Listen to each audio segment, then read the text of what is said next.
औज़ुबिल्लाहि मिनश्शैतानिर्रजीम बिस्मिल्लाहिर्रहमानिर्रहीम अल्लाहुम्मा सल्लि अला सय्यिदिना मुहम्मदिन व अला आलिहि बिक़द्रि हुस्निहि व जमालिहि।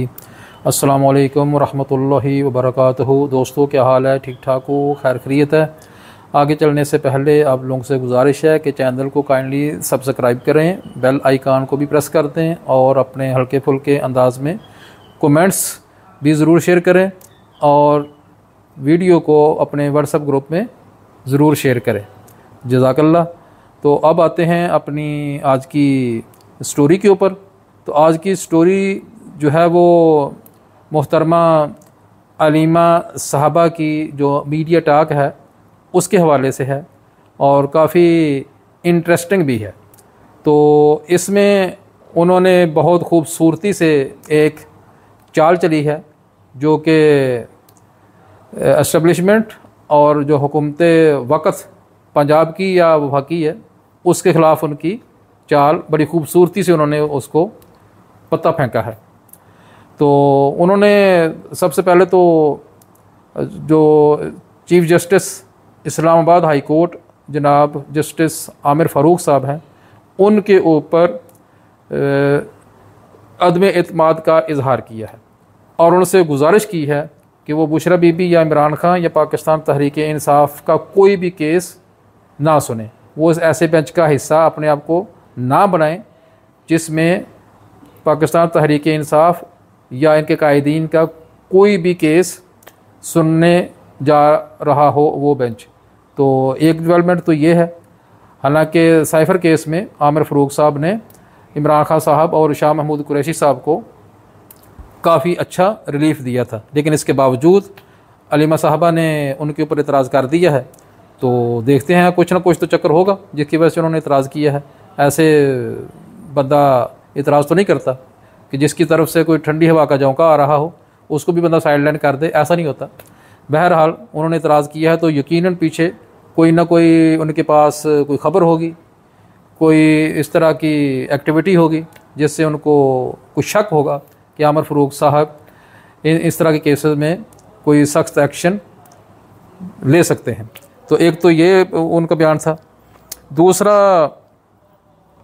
उन्होंने एक बड़ी अच्छी बात की है 9 मई के जो केसेस हैं उसके हवाले से। पिछले दिनों में मंसूर अली ख़ान साहब ने आईजी पंजाब का इंटरव्यू किया था पॉडकास्ट। उसमें उन्होंने पूछा था कि जब इमरान खान साहब सीसीटीवी की रिकॉर्डिंग मांग रहे हैं तो उनको आप देते क्यों नहीं हैं। तो आईजी साहब ने जवाब देते हुए ये कहा था कि हमारे पास सब कुछ मौजूद है, लेकिन जो सीसीटीवी की रिकॉर्डिंग है वो मुल्ज़िम या मुजरम को नहीं देते, वो कोर्ट में पेश की जाती है। तो वो जब कोर्ट हमसे तकाजा करेगी तो हम कोर्ट में पेश कर देंगे। तो लगता ऐसे है कि अलीमा साहबा ने वो पॉडकास्ट सुना है और आईजी साहब का ये जो पॉइंट ऑफ व्यू था ये उनके कानों में पड़ा है, जिसकी वजह से आज उन्होंने बरमला कहा है कि हमें 9 मई के केसेस में ज़मानतें नहीं चाहिए। 9 मई के केसेस में ज़मानतें नहीं चाहिए, आप 9 मई का केस चलाएं। और फिर आगे चल के वो फरमाती है कि ये हम इसलिए कह रहे हैं कि जब 9 मई का केस चलेगा तो फिर सीसीटीवी की जो रिकॉर्डिंग है एज एविडेंस वो कोर्ट में पेश प्रोसिक्यूशन को करनी पड़ेगी। तो दूध का दूध पानी का पानी हो जाएगा। तो ये उन्होंने, मैं समझता हूँ कि बड़ी खूबसूरत चाल चली है कि बाकी तरीक़ों से तो सीसीटीवी की रिकॉर्डिंग पीटीआई को या इमरान खान साहब को नहीं मिल सकी, ना ही मुतालबे के थ्रू और ना ही अदालत के थ्रू। तो ये उन्होंने एक ट्रिक चला है कि 9 मई के केसेस को चलाएं और ताकि सीसीटीवी की जो रिकॉर्डिंग है वो मंज़र आम पे आ सके। बहरहाल इसका एक फ़ायदा तो ये भी होगा कि जो बेचारे एक्चुअल मुजरिम नहीं हैं और वो साल 1.5 साल से जेलों में बंद हैं, फैमिलीज़ उनकी परेशान हैं, कारोबार उनके तो बहुत बर्बाद हो गए, उन बेचारों की जान छूट जाएगी। तो ये अगर इमरान खान साहब को सीसीटीवी की रिकॉर्डिंग मिल जाएगी तो साथ साथ उन लोगों का भी भला हो जाएगा।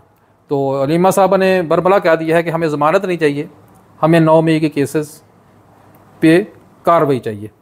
तो ये थी पाकिस्तान तहरीक इंसाफ की तरफ से एक छोटी सी अपडेट।